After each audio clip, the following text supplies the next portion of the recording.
Shalom, selamat pagi saudaraku yang terkasih. Pada pagi hari ini kita kembali bersyukur kepada Tuhan atas segala pertolongan, kebaikan, kasih Tuhan dan lawatannya bagi kehidupan kita.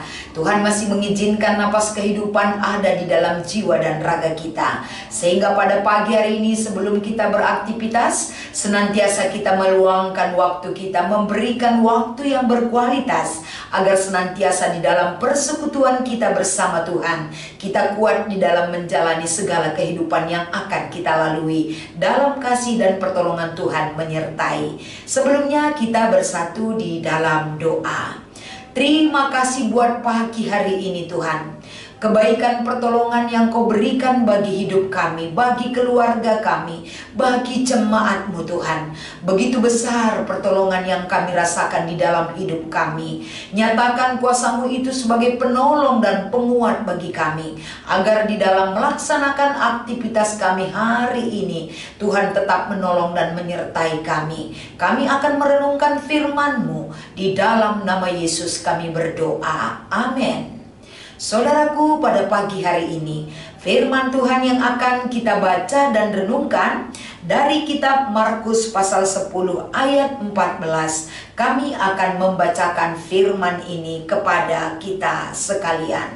Ketika Yesus melihat hal itu, Ia marah dan berkata kepada mereka, "Biarkan anak-anak itu datang kepadaku.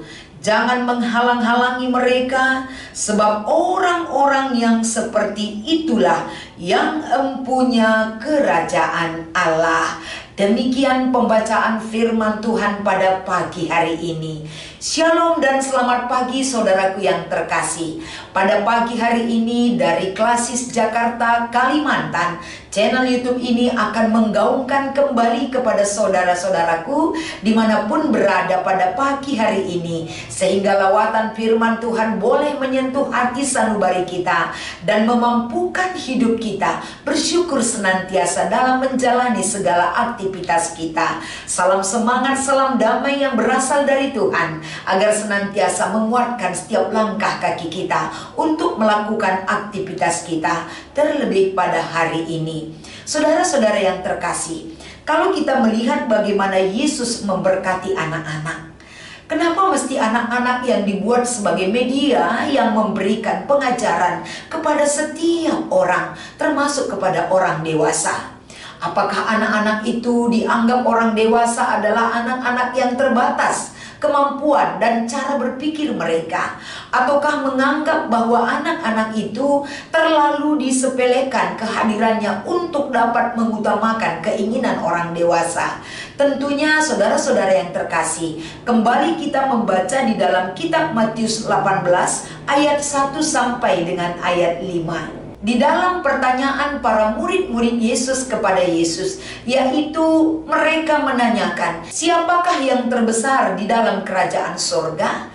Yesus memberikan jawaban kepada murid-muridnya dengan menggendong seorang anak kecil dan menempatkan kembali anak kecil itu di tengah-tengah para murid-muridnya. Dan Yesus mulai berkata, "Siapa yang terbesar di dalam kerajaan sorga harus memiliki hati seperti seorang anak ini." Hati seorang anak itu mereka mau dibentuk, bersedia dibimbing, terbuka untuk diatur, bisa diatur dan diarahkan kehidupannya. Selagi murid-murid Yesus memiliki keinginan untuk diarahkan di dalam hidupnya, maka mereka akan menuju kepada keabadian dan kekekalan hidup dalam keselamatan bersama Tuhan Yesus. Saudaraku, kembali di dalam perikop kita ini juga mengingatkan kembali Yesus sangat mengasihi dan sangat menghargai keberadaan anak-anak. Anak-anak yang Yesus bela keberadaannya, Yesus tidak mau anak itu disepelekan. Yesus sangat marah kepada murid-muridnya jika mereka tidak membiarkan anak-anak itu datang kepada Yesus, karena berkat itu tetap mereka berhak untuk menerima daripada apa yang diberikan oleh Tuhan Yesus. Begitu juga dengan kita, saudaraku. Terkadang kita di dalam hidup ini menyepelekan dan melupakan yang terpenting di dalam hidup kita. Berkat Tuhan, setiap manusia pasti mau diberkati hidupnya. Setiap kita berharap, beriman, dan memiliki pengharapan kepada Tuhan, kita tidak terlepas menginginkan berkat itu tetap mengalir bagi kita dan keluarga kita dan seluruh jemaat Tuhan. Tapi berkat itu boleh kita terima jika kita memberi diri sepenuhnya, menggantungkan kehidupan kita seutuhnya kepada Tuhan, bersedia membuka diri untuk dibimbing setiap hari kepada Tuhan, diarahkan dan diatur kehidupan kita sebagaimana kehendak Tuhan boleh terjadi di dalam diri kita. Jangan pernah lupakan yang terpenting itu, agar berkat Tuhan itu berhak dan boleh kita terima sebagai penguat bagi kita untuk menjalankan kehidupan kita. Biarlah pada pagi hari ini, ketika teguran Yesus itu kepada murid-muridnya, kita juga terkadang ditegur oleh kebenaran firman-Nya, sehingga senantiasa kehidupan kita membiarkan satu hal yang mengganggu konsentrasi kita, membiarkan satu hal yang membuat hati kita tidak nyaman. Berikanlah fokus dan konsentrasi kita untuk berjalan dalam kebenaran itu, agar senantiasa apapun kendala, apapun halangan yang merintangi kehidupan kita, hidup kita tidak mundur untuk hidup di dalam iman dan pengharapan kepada Tuhan. Harapan kita melalui pada pagi hari ini, saudaraku, apapun beban hidup kita, apapun problema hidup yang kita hadapi, apapun keinginan kita yang belum tercapai, jangan pernah mundur dari iman kita kepada Tuhan. Tetap berpegang teguh, tetap hidup dalam kebenaran Tuhan, karena pertolongan Tuhan yang ajaib akan menolong kita senantiasa. Setiap hari selalu baru anugerah dan berkat Tuhan itu boleh kita terima di dalam hidup kita. Kita bersatu di dalam doa. Terima kasih Tuhan buat firman Tuhan yang boleh kami terima dan sampaikan pada pagi hari ini. Izinkan setiap jiwa yang rindu untuk Engkau lawat Bapa, mereka diberikan kekuatan, mereka diberikan hikmat sorgawi yang menuntun kehidupan mereka sepanjang perjalanan yang boleh mereka terima. Kiranya Tuhan melawat hati yang begitu banyak pergumulannya, menyentuh setiap jiwa dan pikiran setiap orang yang mengabaikan akan anugerah-Mu di dalam hidupnya.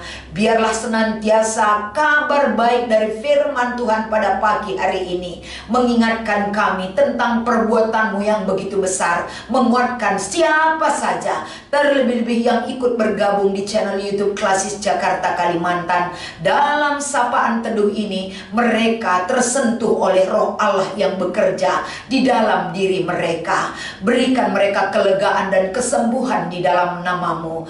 Begitu juga kami tidak lupa mendoakan GBKP Runggun Cisalak. Bapa di sorga, begitu banyak pekerjaan pelayanan yang harus dilakukan di Runggun ini.